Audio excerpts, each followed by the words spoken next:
पड़ी कि पिताजी की बात मान के मोकू विवाह करना पड़ गया। अच्छा, विवाह भी कर लिया और अपने मित्र को न्योता भी नहीं दिया विवाह में।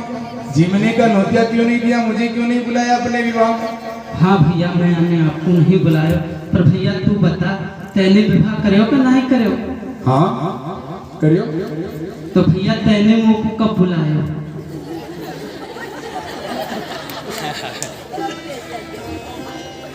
सुदामा क्या बताओ, मेरे जितने भी विवाह हुए थे ना सब भागा दौड़ी में हुए, किसी को कहीं से मेरा तो भैया एक विवाह भयो, मैंने वाह में नहीं बुलाया। तेरे तो 16,108 विवाह भये, मैंने तो मुझको गाँव में भी नहीं बुलाया भैया। क्या बताओ मित्र, एक भी विवाह शांति से नहीं हुआ। कोई भी विवाह में न तो बन्याक जी बेटिया न लुगाया गीत गाया, न रेस बधाई बांटी, सब विवाह जितने हुए सब भागा दौड़ी में ही हुए। रुक्मिणी का हरण करके लाए, सत्यभामा और सत्यभामा को लेके आए, और फिर उधर से नागनजीति को नाग बेलों को नाग करके लेके आए। सारे विवाह भागा दौड़ी में हुए, इसलिए नहीं बुला पाया। अच्छा एक बात बता, तुमने विवाह किया है तो भाभी ने मेरे लिए जरूर कुछ भेजा होगा,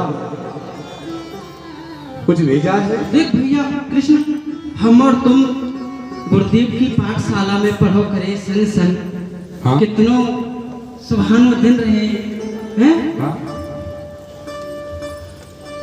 और जब हम साथ में विद्यालय में पढ़ते थे तो एक दिन गुरुजी ने हमको लकड़ी लेने के लिए जंगल में भेज दिया। हाँ भैया देख लो, मैं पाठ भूल गो तो गुरुजी ने मुझको दंड दियो कि भैया लाला सुदामा तू बंसों लकड़ी लेके आ। तो भैया तू भी मेरी खातिर अपनो पाठ भूल गयो और मेरे संग वन में लकड़ी लेने गयो है। हाँ सब याद है, मुझको भी याद है भैया, सब याद है। लेकिन मित्र ये बता, मेरी भाभी ने मेरे लिए क्या भेजा है? हाँ भैया देख, वहाँ देख कितना बारिश पड़ रही, मुझको ठंड लग रही, तू वृक्ष पे ऊपर हो, मैं वृक्ष के नीचे हो भैया। और देख हमारी गुरु माता ने हम दोनों भैया के कादे वो चने दिए भैया, मुझको भूख लगी, मैंने अपने हिस्से के चने खा लिए भैया, उनसे मेरी भूख नहीं बुझी तो भैया देख मैंने तेरे हिस्से के भी चने खा लिए। हाँ मुझे सब याद है, लेकिन ये बता, मुझको भी याद है भैया, लेकिन ये बता मेरी भाभी ने मेरे लिए क्या भेजा है? मैं बार बार बात काटू हूँ और भैया कृष्ण बार बार यही बातें पूछे हैं कि हमारी भाभी ने कहा भेजो, कहा भेजो, या तो कहा बताओ क्या कि भाभी ने आगे कहा भेजो है भैया कृष्ण।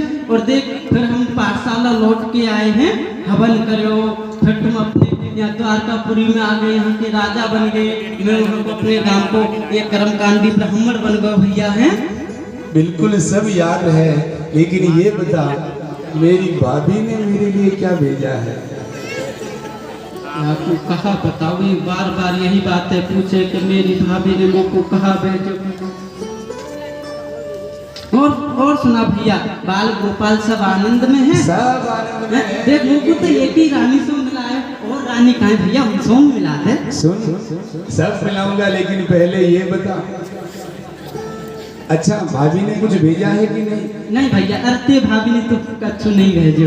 यदि भाभी ने कुछ नहीं भेजा है तो इस हाथ को बार बार आगे पीछे कर रहा है, ये हाथ क्या टूटा हुआ है तेरा? नहीं नहीं भैया, मेरे हाथ बिल्कुल सही है, मेरे हाथ में कछु नहीं। और जैसे ही भगवान की नजर सुदामा के बगल में पड़ी और भगवान ने भजन कर लिया, अरे भैया भजन कर लिया, और भगवान ने चावल की पोटली निकाल ली, और जैसे ही पोटली निकाली चावल की पोटली में से सारे चावल निकल गए।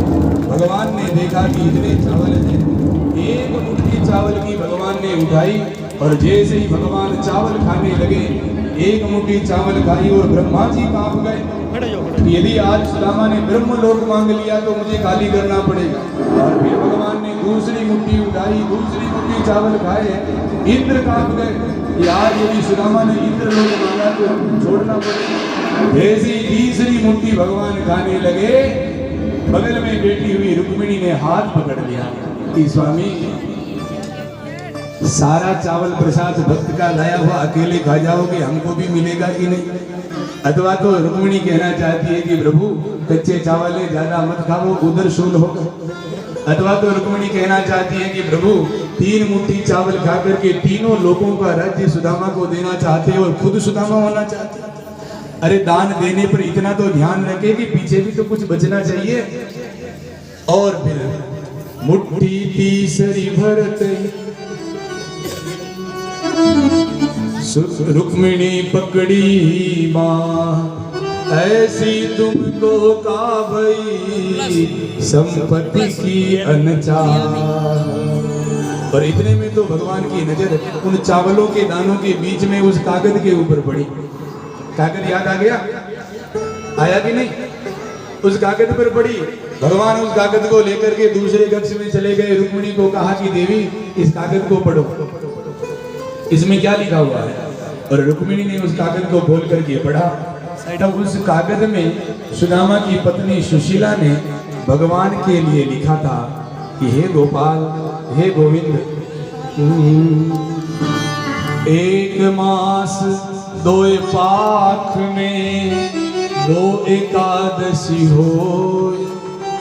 1 महीने में 2 पक्ष होते हैं और 2 पक्ष में कितनी एकादशी होती है? 2 एकादशी हो। जिस दिन भोजन नहीं मिलता है, लेकिन मेरे घर गोपाल जी रोज एकादशी हो। हे गोविंद, एकादशी के दिन लोग भोजन नहीं करते हैं।